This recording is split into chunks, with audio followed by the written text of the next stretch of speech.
Good morning, students. As you know, nowadays we are going through the concept of nationalism. One part we have already gone through. Rabindranath Tagore के द्वारा लिखा गया ये section है और nationalism in the west we have gone through. Western concept of nationalism क्या है? Western concept of nationalism जो है वो किस चीज़ पे बेस्ड है? पार पे बेस्ड है, पेल्फ पे बेस्ड है, टॉर्चर्स पे बेस्ड है, क्रुएलिटीज़ पे बेस्ड है, अपने नेशन को स्प्रेड करने के कंसेप्ट पे बेस्ड है. ठीक है, लेकिन nationalism in India when we will go through. ठीक है, तो मैंने आपको एग्जांपल किसका दिया है? मैंने आपको वेस्टर्न कंट्रीज़ का तो एग्जांपल दिया है, उसमें the way they those people they ruled us.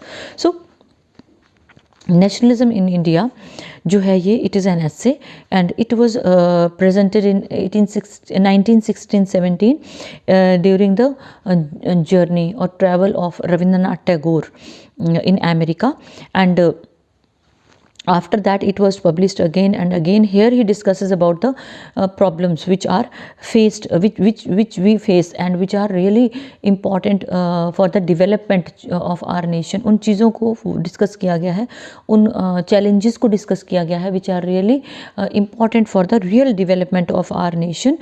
He says that what do we need to do? We need to go for self analysis, which is very very important for real growth of our concept of nationalism. And he says that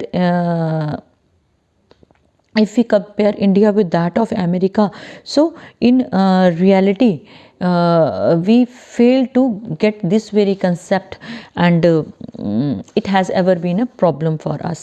As far as nationalism in India is concerned, according to Tagore, जो western concept इन्होंने दिया था, मैंने आपको बताया है, वो धन पे बेस्ड था, शक्ति पे बेस्ड था, क्रुएलिटीज़ पे बेस्ड था, दूसरों को क्रश करने वाले कंसेप्ट पे बेस्ड था, दूसरे देशों में अपना राज फैलाने वाले कंसेप्ट पे बेस्ड था, जो ब्रिटिशर्स का एटीट्यूड था.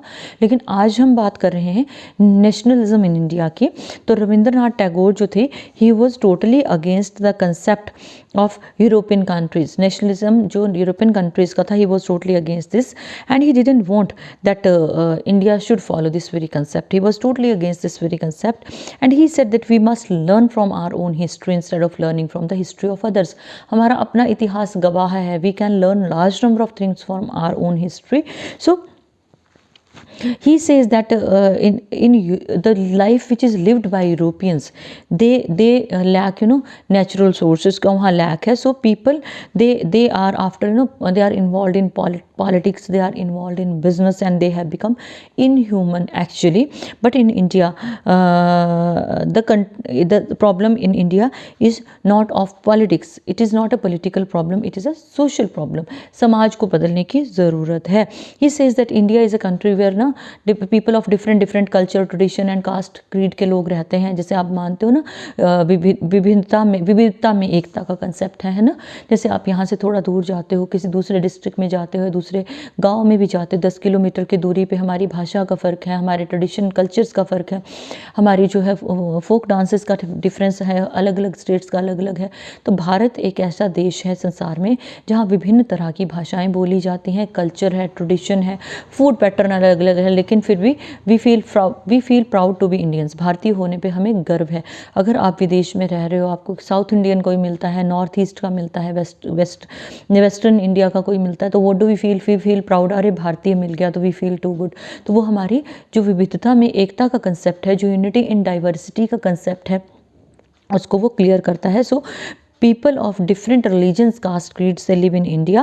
We have two options. One is let us come and fight, छोटी छोटी बातों को लेके, and other one is to find out a way to be united, to stand united. इकट्ठे रहने का तरीका ढूंढे. देखो, मैंने आपको एक ये चैप्टर पहले भी एक चीज़ क्लियर की है कि this chapter was written in 1917-18 में, 16-17 में चैप्टर लिखा गया था.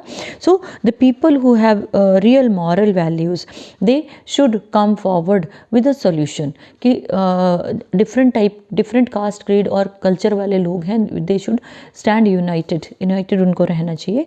सो people of India, they are fighting for two different things. At that time क्या चल रहा था उस वक्त? Concept of Pakistan was going on simultaneously. 17-18 की बात है ये.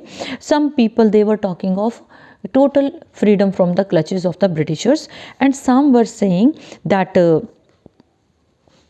we need some officials, ठीक है, as they are given by British government in other states, कुछ लोग बोल रहे थे कि भारत में भी कुछ ब्रिटिश ऑफिशियल्स को कुछ आज़ादी देके जो है वो डिप्यूट किया जाए, कुछ बोल रहे थे कि हमें पूर्ण आज़ादी चाहिए।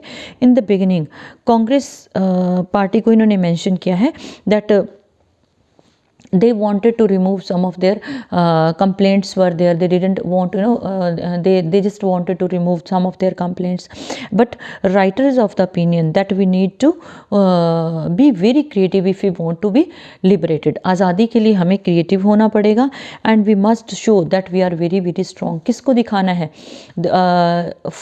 ब्रिटिशर्स को ये दिखाना है that we are very very strong, so we can't be crushed. So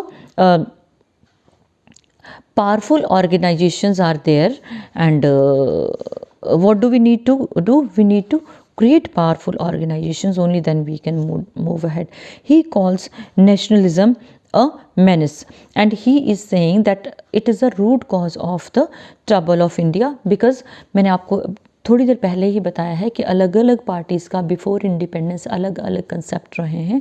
some of them they people, some of the people they wanted कि ब्रिटिशर्स को रूल करने दिया जाए, थोड़ा हमें आज़ादी दी जाए. Some of the people they wanted to send them out of their nation. So India was right in accepting that there could be diversity of race and people living in India. Yes, we belong to a country where there is diversity, but unity in diversity is our basic concept. So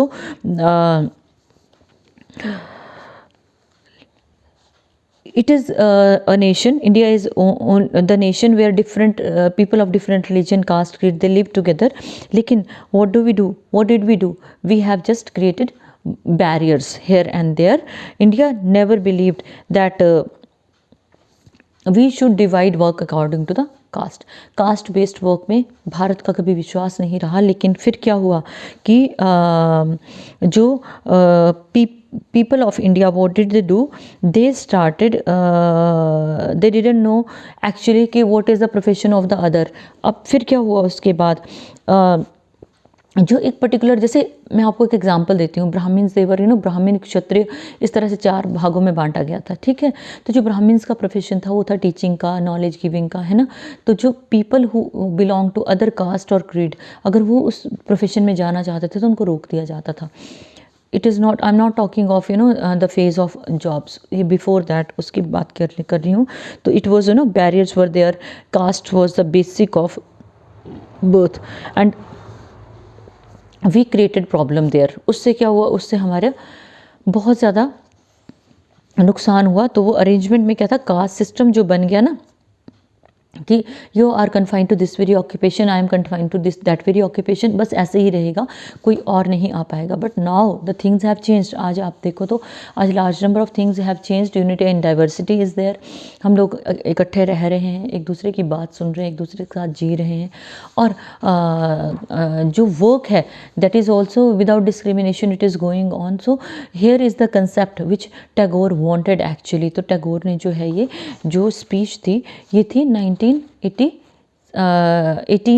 या 17 की speech है. तो इसमें किस तरह की society थी वो बताया है. लेकिन आज हम जिस तरह की सोसाइटी में रह रहे हैं, हम उसको एडिशन करके उसको बेटर वे में प्रेजेंट कर सकते हैं. सो what you'll have to do now, only one question is there, Tagore's views on nationalism in India. आप सिर्फ इसको करोगे. एक lengthy question you'll have to prepare. Good day.